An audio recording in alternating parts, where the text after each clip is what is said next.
The night was quiet, the kind of stillness that only existed far from towns and roads. The stars stretched endlessly over the ranch, glittering above the open plains. In the small cabin near the barn, the fire crackled low, its light spilling over the rough wooden floor. Clara sat at the edge of the bed, her fingers nervously twisting the hem of her dress. The scent of hay and smoke mingled in the air, and her heart beat fast, too fast. She wasn't supposed to be here. Not like this. Not as someone's wife, though that's what she was now. The ceremony had been small, quiet, and over before she had even gathered the courage to look into his eyes. Eli Turner wasn't like the men she'd known back east. He was older, harder, but there was a calmness about him, an ease that came from years of living by his own rules. He didn't talk much, didn't ask her questions she couldn't answer. But tonight, she could feel his gaze on her as he set his hat on the table and unbuttoned his coat.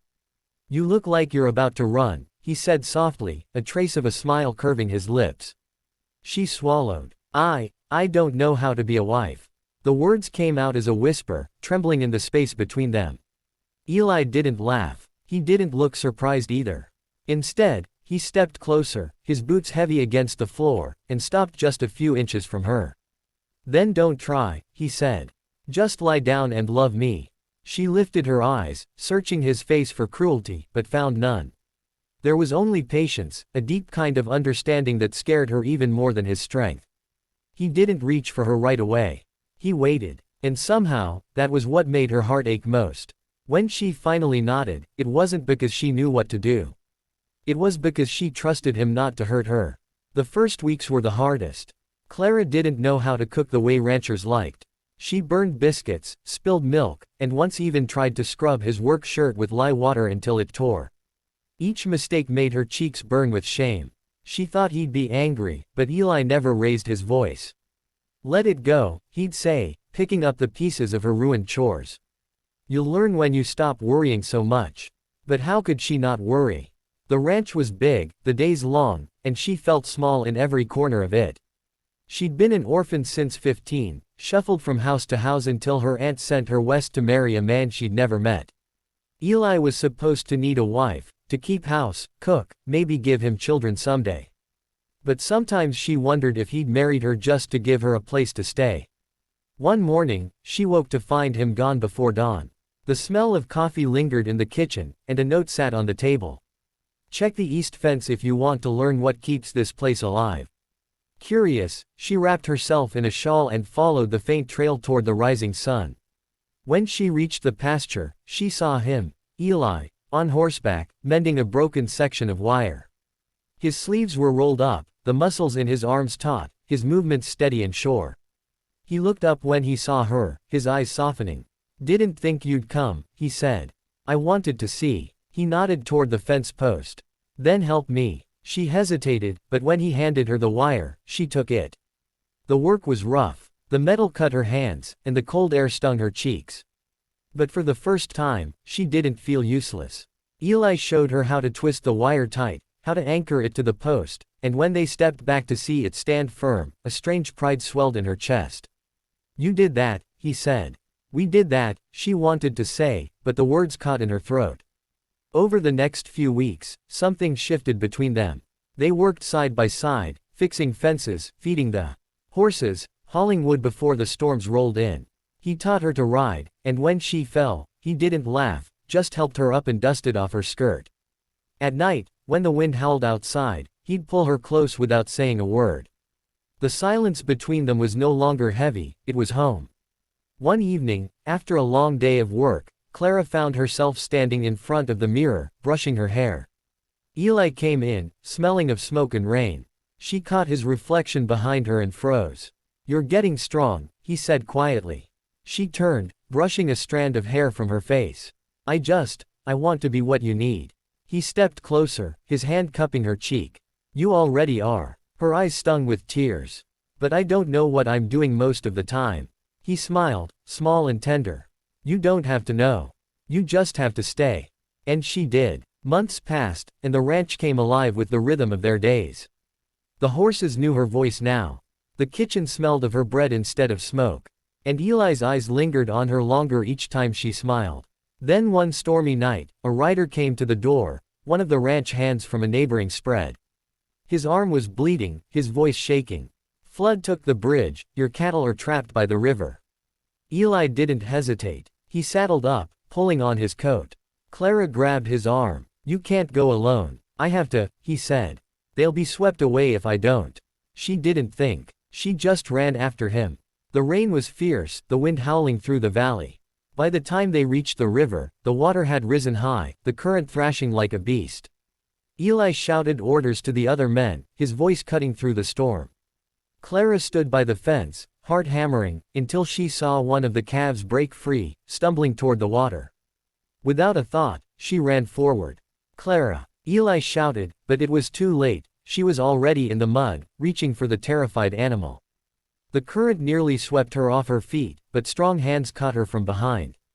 Eli pulled her back against him, his arm tight around her waist. "You fool," he breathed, voice shaking. "You could have drowned." She turned to him, rain mixing with her tears. "I couldn't let it die." For a long moment, neither spoke.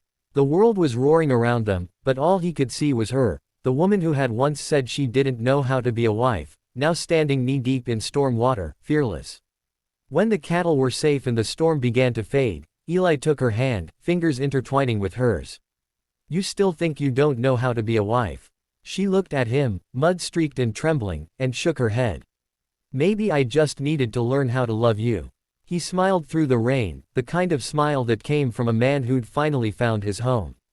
And as the dawn broke over the soaked fields, Clara realized that being a wife wasn't about knowing, it was about giving. And she had given him everything. The next morning, the air was still damp from the storm. The smell of wet earth filled the valley, and the sky hung low with mist. Clara woke to the sound of the roosters calling, the steady rhythm of rain dripping from the roof. Her body ached from the night before, every muscle sore, but her heart was steady, calmer than it had ever been.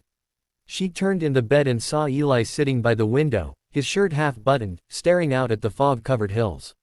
His coffee sat untouched on the table. She watched the quiet strength in his posture, the way he always faced the day, no matter what it brought. When he finally turned toward her, his eyes softened. "You should rest more," he said quietly. "I've rested enough," she replied, pulling herself up. Her hair fell loose over her shoulders, and she brushed it back with her fingers. "We have work to do." He smiled faintly, that same calm smile that never failed to settle her heart. "You sound like me." She laughed softly. "Maybe I'm starting to learn." Outside, the ranch looked battered but alive. Branches were scattered across the fields, a few fences broken again, but the animals were safe. Together, they spent the morning repairing the damage. Clara worked beside Eli, sleeves rolled up, boots sinking into the mud. Her hands were raw, but she didn't stop. Every time he glanced at her, she met his eyes with quiet determination. When they stopped for lunch, Eli built a small fire to warm their food. The flames flickered low, smoke curling around them. Clara sat across from him, holding her tin cup close to her chest. "You could have been swept away last night," he said suddenly. His voice wasn't angry, but there was something deep in it, something afraid. "I couldn't just stand there," she said. "You'd have done the same." He looked at her for a long time, his brow furrowed. "Maybe. But I've lived through enough storms to know how close we come to losing what we love." She didn't answer. The word love hung between them, heavier than the clouds overhead. Later that evening, when the chores were done, they sat on the porch together. The sky had cleared, painted in gold and purple. The fields shimmered with droplets of water, and the world smelled of new beginnings. Eli leaned back in his chair, hat tipped low, while Clara rested her head against the railing. "You ever miss the city?" he asked quietly. She thought for a moment. "Sometimes. The noise, the people, the lights. But it never felt like home." "Not really." "And now?" She smiled faintly. "Now it does." Eli reached over and took her hand. His touch was warm, steady. "You know," he said, "you might not have known how to be a wife when you came here, but you've taught me how to be a better man." Clara's eyes filled with tears she didn't expect. She turned to him, the last of the sunset reflected in her gaze. "You already were a good man, Eli. You just needed someone to remind you." He didn't say anything more after that. He just sat with her until the stars came out, their fingers still entwined. Dash dash dash. The days that followed brought a new kind of peace to the ranch. The air warmed, wildflowers bloomed along the creek, and life began to settle into rhythm again. Clara took charge of the kitchen, learning recipes from old ranch wives in town. She even surprised Eli one morning with hot biscuits and honey, her smile glowing when he said they were better than his mother's. Sometimes, she'd catch him watching her while she worked, eyes quiet, full of a kind of wonder that words couldn't describe. And though she was still learning, she no longer felt like a stranger in her own home. But peace on the prairie never lasted long. One afternoon, while Clara was tending the horses, she noticed Eli riding back from town faster than usual. His horse's hooves kicked up dust, and there was tension in his shoulders. "What happened?" she asked, running toward him as he dismounted. He handed her the reins, his jaw set tight. "A buyer in Abilene backed out of our cattle deal. We were counting on that money for feed before winter." Her stomach dropped. "Can we sell to someone else?" "Not this late in the season," he said grimly. "Prices will fall. We'll have to cut back." Clara frowned. "There must be another way." Eli shook his head. "I'll figure it out." But over the next few days, she watched him grow quieter, heavier. He worked harder than before, often skipping meals, riding out before dawn and returning after dark. His eyes, once calm and steady, were shadowed with worry. Clara tried to ease his burden, repairing fences, selling some of her own sewing to neighbors, but she knew it wasn't enough. One night, when he finally came in, covered in dust and exhaustion, she met him at the door. "Eli," she said softly, "you can't carry this alone." He set down his hat, sighing. "You shouldn't have to worry about it." "But I do," she said, stepping closer. "This is our home. I want to fight for it with you." He looked at her, something breaking in his expression. "You remind me of my mother," he said after a moment. "She used to say that love wasn't worth much unless you built something with it." Clara smiled faintly. "Then let's build, Eli. Whatever it takes. That night, as Eli slept, Clara sat by the table, a candle burning low. She took out a small box she'd kept hidden since she arrived, a few keepsakes from her old life. Inside was a silver brooch, the only valuable thing she owned. It had belonged to her mother. The next morning, she rode into town alone. When she returned hours later, her hands were trembling, but her heart was light. She'd sold the brooch to a jeweler for enough money to buy supplies and a few head of cattle to breed. It wasn't much, but it was something. Eli was furious at first. "You shouldn't have done that," he shouted, slamming his hat on the table. "I wanted to help," she said firmly. "It was just sitting in a box. That brooch was your mother's. And this ranch is our life," she replied, her voice steady. "I'd rather lose a trinket than lose what we've built." He stared at her for a long time, his anger softening into something deeper. He reached out, pulling her close, resting his forehead against hers. "You're something else, Clara Turner." She smiled through her tears. "So are you." Months passed, and the ranch slowly recovered. The cattle grew strong, the fields green again. Word spread through the nearby towns that Eli Turner's ranch had survived when others hadn't. Some said it was luck. But Eli knew better. It was Clara, her courage, her quiet strength, her love that held everything together. One morning in late autumn, as frost glistened on the grass, Clara stood by the porch watching the sunrise. Eli came up behind her, wrapping his arms around her waist. "Cold," he murmured against her neck.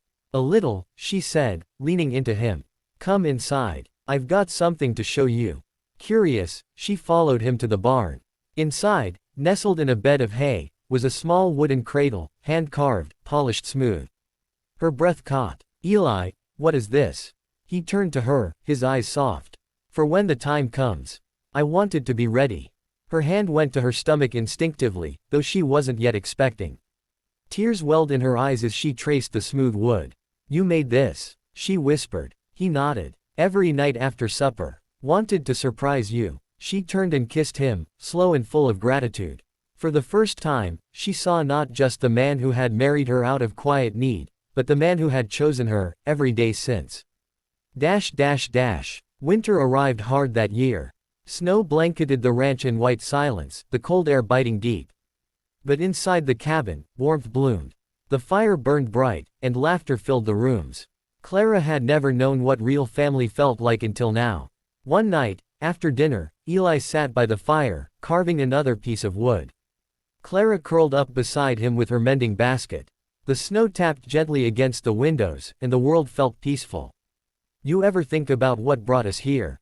he asked quietly. She smiled. "Every day. Would you change anything?" She looked at him, eyes soft. "No, not one thing." He nodded slowly. "Neither would I." The silence that followed wasn't empty, it was full, the kind that comes when two souls have stopped searching. Dash dash dash. Spring returned with color and song. The ranch was alive again.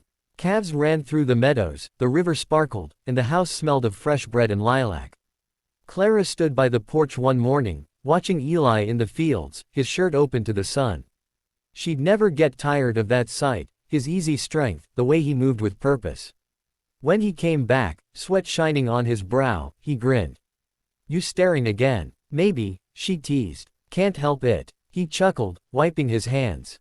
"You know, I used to think I'd spend the rest of my life alone out here. And now I don't remember what that felt like."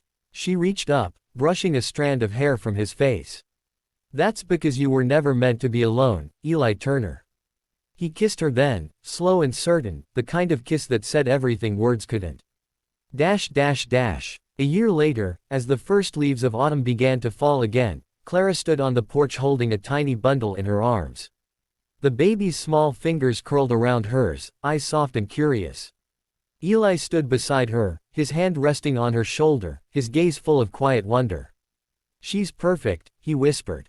Clara smiled, tears blurring her vision. "She looks like you." He chuckled softly. "Poor kid." They both laughed, the sound echoing across the open fields. Life wasn't perfect, not out here. There would be storms, droughts, and hard years to come. But they had each other.